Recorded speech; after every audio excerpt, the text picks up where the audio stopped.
a statement. Now I will make a statement of my national capacity. We are grateful to today's briefers for the information they've shared with us.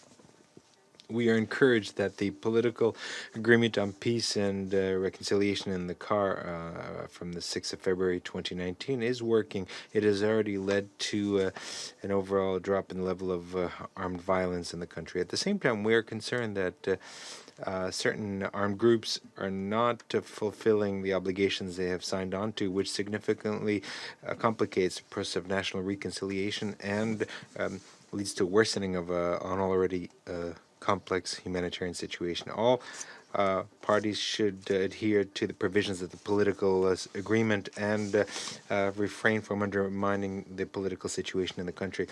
Regional partners, including those who guarantee the agreement, should play an important role. We hope that the government of the country will successfully overcome challenges, including those connected to the coronavirus, and will continue implementing the program on disarmament, demobilization, reintegration, and repatriation of former combatants, as well as forming and deploying of joint security units. We are convinced that conducting peaceful, free, and transparent presidential and parliamentary elections in accordance with national legislation and the Constitution, and within the time frame established by the Constitution, is in the interest of the CAR. We highly value the efforts of President Touadéra to ease political tensions, including his initiative to conduct a frank dialogue with national political players and partners of CAR in the run-up to the elections. The UN mission on stabilization in the CAR is a key instrument to ensure security over the territory of the country. We expect that peacekeepers will provide the necessary technical and logistical support to Bangui during the electoral cycle.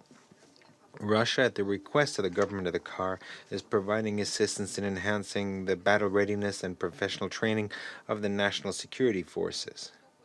The Bangui authorities have commended the work of the Russian instructors. Furthermore, we continue to supply equipment for military needs of the CAR army. Currently, we are supplying armored combat reconnaissance patrol vehicles to the country.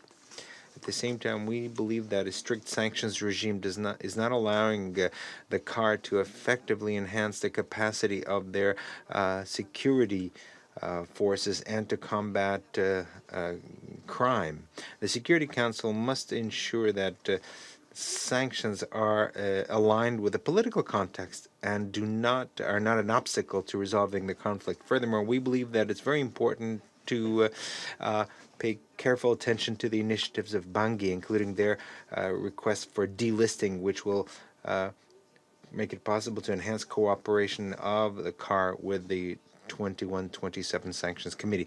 We are convinced that resolving the problems that CAR faces will require efforts of all players in the country, based on the principle of mutual respect and taking into account the interests of all sides.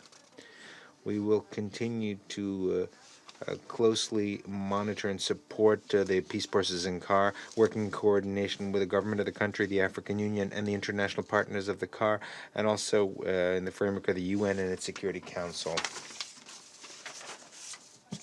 I now resume my function as president of the council.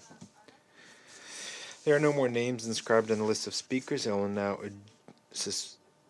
adjourn the meeting so that the council can continue its discussion on the subject and close consultations. I would kindly ask all observers to promptly exit the chamber directly upon the adjournment of this meeting. The meeting is adjourned.